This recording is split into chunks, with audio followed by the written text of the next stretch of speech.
Olá, boa noite. Começa agora o Jornal da Justiça desta quarta-feira, 5 de janeiro. O presidente do Superior Tribunal de Justiça nega suspensão de processo contra PMs por morte de estudante no Rio de Janeiro. Maria Eduarda Alves da Conceição, de 13 anos, morreu atingida por 4 disparos em confronto entre policiais e traficantes próximo à escola onde ela estudava. E você vai ver também na edição de hoje. Homem que forjou roubo de veículo é condenado por fraude e comunicação falsa de crime. Partidos políticos receberam quase R$1 bilhão do fundo partidário em 2021. Tribunal Superior Eleitoral lança cartilha sobre a Lei Geral de Proteção de Dados Pessoais.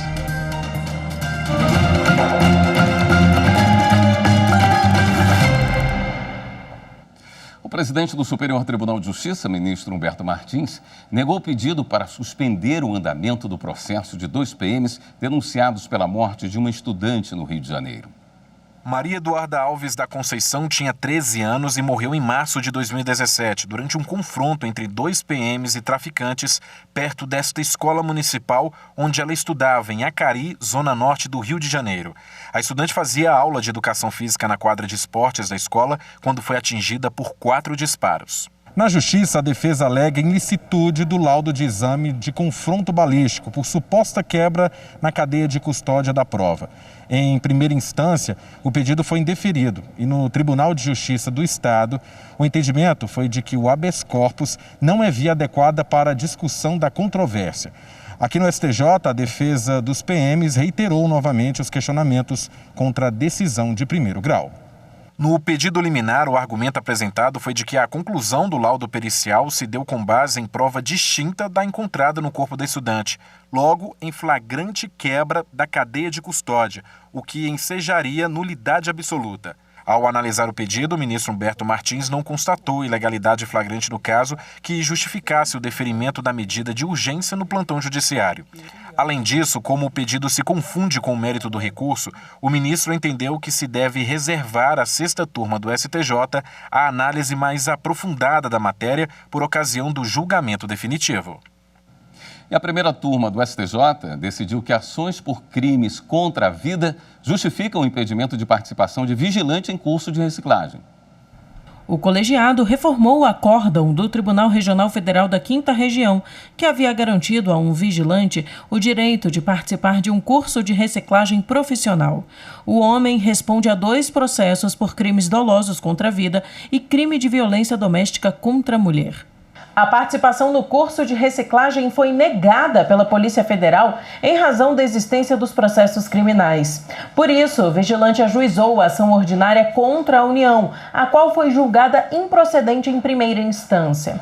Em segundo grau, o TRF5 reformou a sentença por entender que a portaria da PF, que regulamentava a participação dos vigilantes no curso de reciclagem, ao exigir do candidato a ausência de inquéritos e ações penais em andamento, trouxe limitação maior do que aquela especificada na Lei 7.102 de 1993, além de violar o princípio constitucional da presunção de inocência. O relator do recurso da União, ministro Benedito Gonçalves, afirmou que, para a jurisprudência do STJ, viola o princípio da presunção de inocência a negativa de registro e homologação da participação em curso de formação ou reciclagem de vigilante em virtude de inquérito ou ação penal ainda não transitada em julgado, especialmente quando o delito imputado não envolve emprego de violência contra a pessoa ou comportamento incompatível com o exercício da profissão.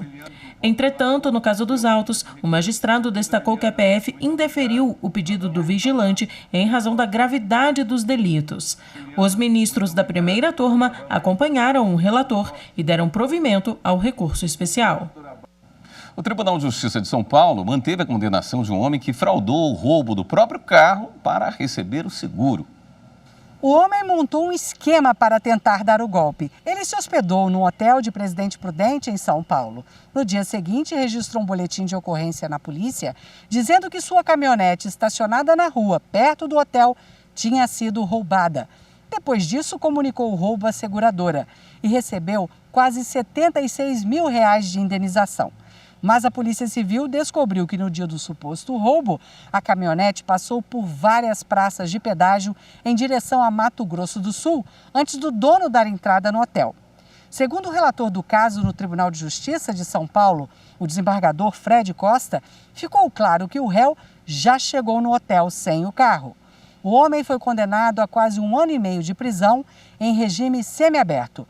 A Justiça também determinou que ele devolva os R$77 mil à seguradora. O Procon de São Paulo notificou a companhia aérea espanhola Iberia pelo cancelamento de passagens promocionais para o trecho Rio de Janeiro-Paris.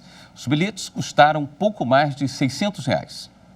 A empresa precisa explicar o motivo do cancelamento das passagens, quantos consumidores foram afetados, por que demorou mais de 72 horas da emissão dos bilhetes para comunicar a medida e o que vai fazer para manter a oferta. A Iberia tem de responder aos questionamentos do órgão de defesa do consumidor até sexta-feira. O Procon de São Paulo entrou no caso depois de receber diversas denúncias de passageiros que cobraram cumprimento da promoção. A medida é para evitar que as reclamações cheguem ao Poder Judiciário. A vice-presidente do STF, ministra Rosa Weber, assumiu hoje o comando do plantão da Corte. Até 31 de janeiro, ela vai ficar responsável por decidir questões urgentes que chegam ao tribunal. Durante o plantão, ela terá a prerrogativa de decidir, por exemplo, sobre os novos pedidos de liminar ou questões urgentes de processos em andamento. O Judiciário volta do recesso em fevereiro. E no próximo bloco, partidos políticos receberam 939 milhões de reais do fundo partidário em 2021. Voltamos já.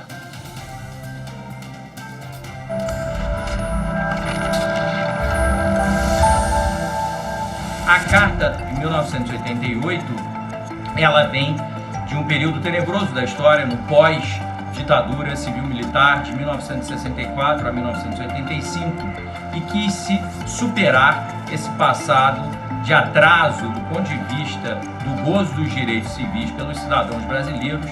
Portanto, a Carta de 1988 é uma carta que não apenas solidifica a democracia, mas conclama os brasileiros à prática cotidiana da nossa democracia constitucional.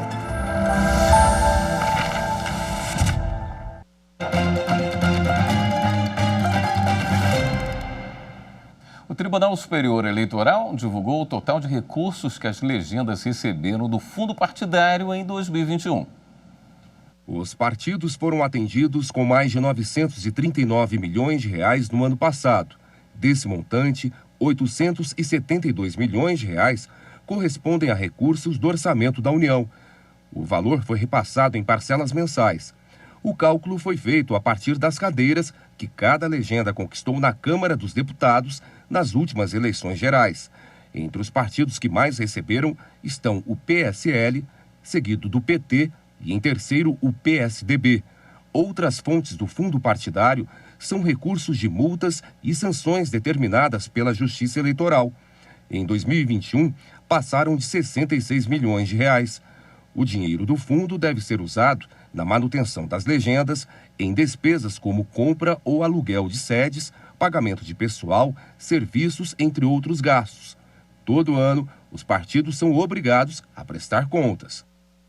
E o TSE lançou uma cartilha com orientações para as adequações das campanhas à Lei Geral de Proteção de Dados.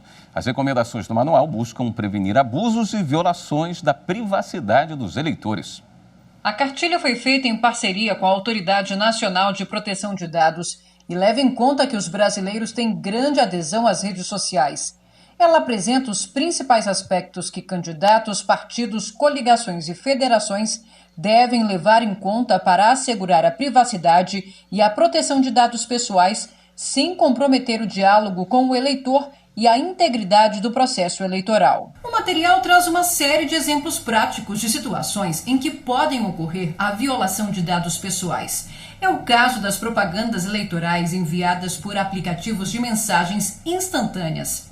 A lei eleitoral permite o uso dessa ferramenta, mas veda a contratação de disparo em massa sem o consentimento do destinatário e prevê que seja assegurada ao eleitor a possibilidade de descadastrar o envio das mensagens. Em vigor desde 19 de setembro de 2020, a LGPD regulamenta o tratamento dos dados pessoais para coibir a utilização abusiva e a violação da privacidade. O guia está disponível no site tse.jus.br.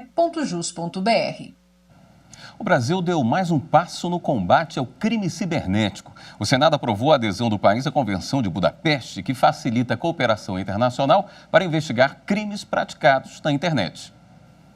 Criado na Europa, o documento traz uma lista com os principais crimes cometidos por meio da rede mundial de computadores e foi o primeiro tratado internacional sobre crimes cibernéticos. Além de ter sido assinado por mais de 60 países, o documento serve de base para as leis de outros 160. Entre as questões tratadas na Convenção de Budapeste estão a criminalização de condutas, normas para investigação e produção de provas eletrônicas e meios de cooperação internacional. Durante o seminário na Câmara dos Deputados, o Ministério Público Federal defendeu a adesão rápida do Brasil à Convenção e a inclusão na legislação brasileira da obrigação de sites e plataformas comunicarem às autoridades crimes praticados pelos internautas.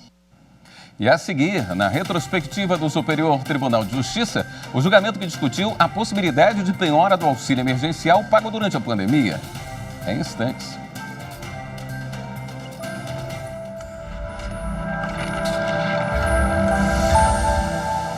A Constituição é um instrumento jurídico-político que instituiu o Estado Democrático de Direito.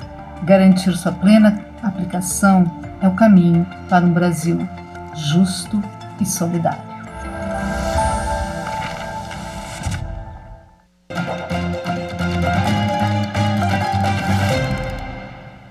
Hoje, na terceira reportagem da retrospectiva 2021 do Superior Tribunal de Justiça, você vai ver as principais decisões do Tribunal da Cidadania nos meses de junho, julho e agosto.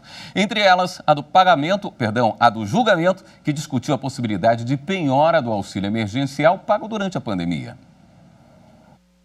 Trazendo reflexos à economia do país, o governo lançou uma ajuda financeira emergencial para trabalhadores prejudicados com o isolamento social em função da crise sanitária que se estendeu em 2021. E o chamado auxílio emergencial também virou alvo de julgamento aqui no STJ. Em junho, a 4ª turma do Superior Tribunal de Justiça decidiu que esse recurso pago durante a pandemia é verba impenhorável.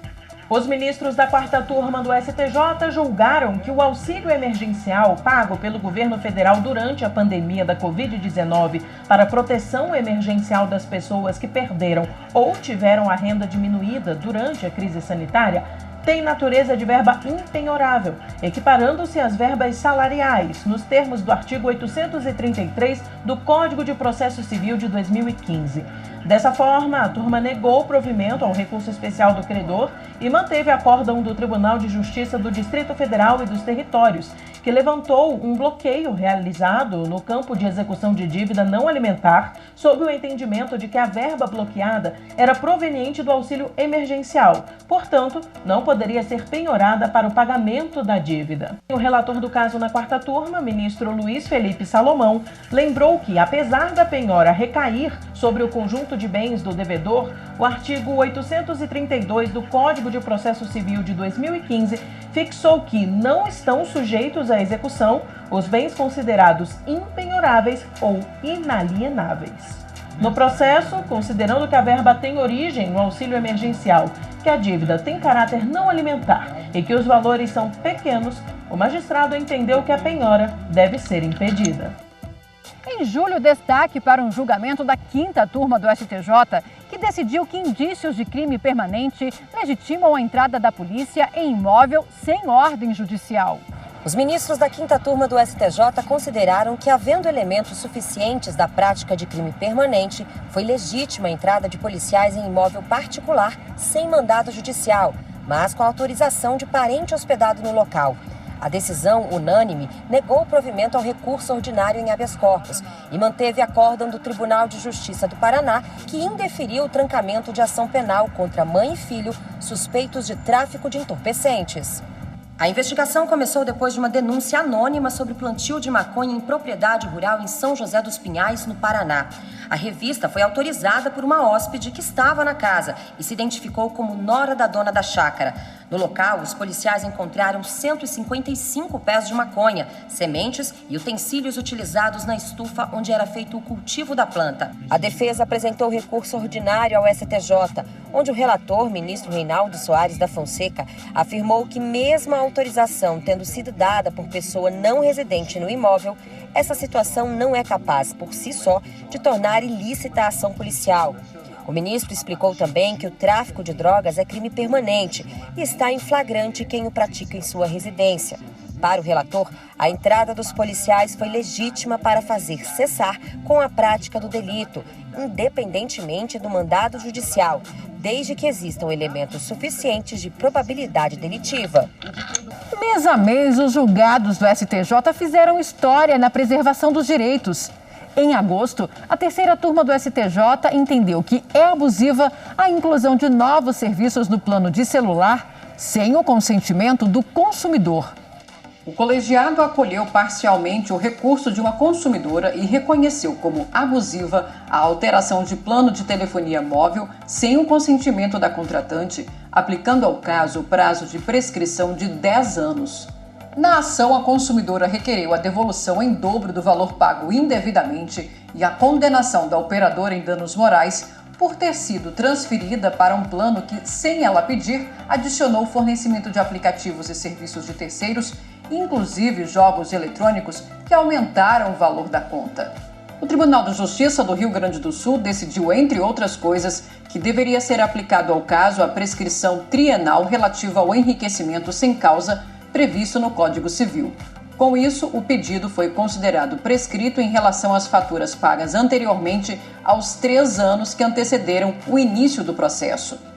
No STJ, o relator do recurso, o ministro Paulo de Tarso Sanseverino, afirmou que, conforme o Código de Defesa do Consumidor, são nulas as alterações feitas unilateralmente pelo fornecedor que modifiquem o preço ou o conteúdo do contrato.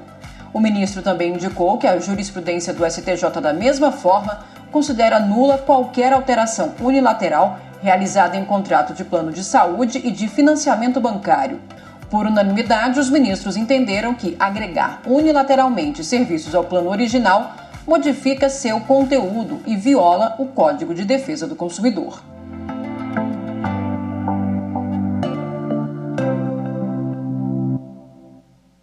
E na retrospectiva do Supremo Tribunal Federal, você vai ver que o plenário da Corte decidiu que a lei que dá autonomia ao Banco Central é válida.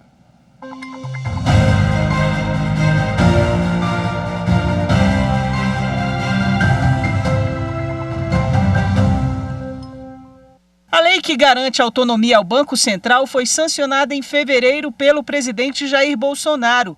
Com a norma, o BC passa a ser classificado como autarquia de natureza especial, sem ser subordinado a um ministério específico. A lei também estabelece que o presidente e os 8 diretores do banco terão mandatos fixos por um período de tempo que não coincide com o mandato do presidente da República, responsável pela nomeação. Para o PSOL e o PT, a lei seria inconstitucional porque o projeto de lei deveria ter sido encaminhado ao parlamento pelo próprio presidente da República, o que não aconteceu, já que o PL foi apresentado pelo Senado. Os partidos alegam ainda que a política monetária feita pelo Banco Central não deveria ser autônoma, mas uma política de governo. A ninguém é dado eximir-se das responsabilidades constitucionais para o desenvolvimento e crescimento econômicos com responsabilidade social, inclusive o Banco Central do Brasil. A transferência ou a delegação de competência constitucional do Poder Executivo, dando autonomia ao Banco Central, é, portanto, ultra vires societatis, porque é uma desistência de deveres constitucionais. E sendo lesa pátria, é nulo, como se sabe. Para o Procurador-Geral da República, por ter sido apresentada pelo Legislativo, a norma invade competência exclusiva da União e, por isso, seria inconstitucional. Já o Senado e o governo federal defenderam a validade da lei complementar.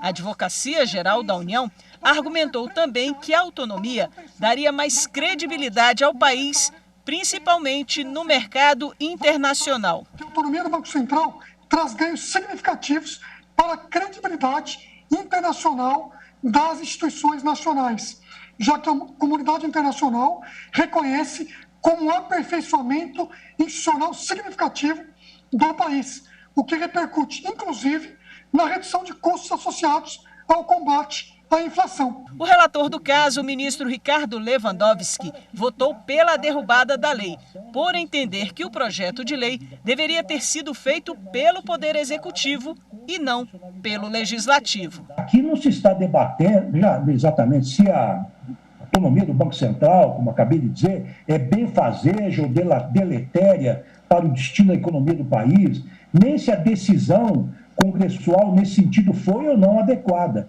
A questão em debate é saber se, por iniciativa exclusivamente parlamentar, à luz dos ditames constitucionais, seria possível subtrair do presidente da República o controle de algum órgão integrante da administração pública federal, sem que tal fosse feito por meio de projeto de lei com origem no Poder Executivo. O ministro Luiz Roberto Barroso votou em seguida ao relator e abriu divergência. No entendimento dele, não se exige a iniciativa do presidente da República no caso desse projeto de lei. O ministro apontou que há diferentes visões sobre a autonomia do BC, que ele julga ser uma opção política. Na realidade, o que a Lei Complementar 179 de 2021 faz, na minha visão, é dar configuração a uma instituição de Estado e não de governo, que tem relevante papel, e peço atenção específica para isso, relevante papel como um árbitro neutro, cuja atuação não deve estar sujeita a controle político unipessoal. Uma democracia precisa de árbitros neutros. A maioria votou de forma contrária ao relator. Basta fazer 2 colunas e comparar os artigos para nós verificarmos que o que foi aprovado, uma alteração de aqui ou ali, permitidas essas alterações ao Congresso Nacional, o que foi aprovado foi o projeto de lei do presidente. O que o presidente queria, a vontade presidencial ao mandar o projeto de lei e ao enviar no Congresso Nacional. A esse específico ponto que diz respeito ao pensamento e a unidade de sentido entre os 2 projetos, concluo na declaração de voto que irei juntar que o apensamento respeitou, no caso, as exigências dos artigos 61, 64 e 65 da Constituição da República. A lei impugnada não invadiu o campo reservado à iniciativa privativa do presidente da República, na medida em que não teve como propósito criar ou extinguir o órgão público integrante da administração pública federal. A ministra Rosa Weber foi a única a seguir o relator, por entender que o projeto de lei tinha que ser de iniciativa do presidente da República. Eu declaro a inconstitucionalidade formal da Lei Complementar 179, sem emitir qualquer juízo de valor quanto à escolha efetuada pelo Parlamento. Parabenizando o ministro Lewandowski pelo brilhante voto e, tal como ele, repito, limitado o meu exame à inconstitucionalidade formal, acompanho o relator consoante declaração escrita de voto que juntarei aos autos, renovando meu pedido de vênia aos que pensam em contrário. Por maioria, o plenário decidiu que a lei que deu autonomia ao Banco Central é válida.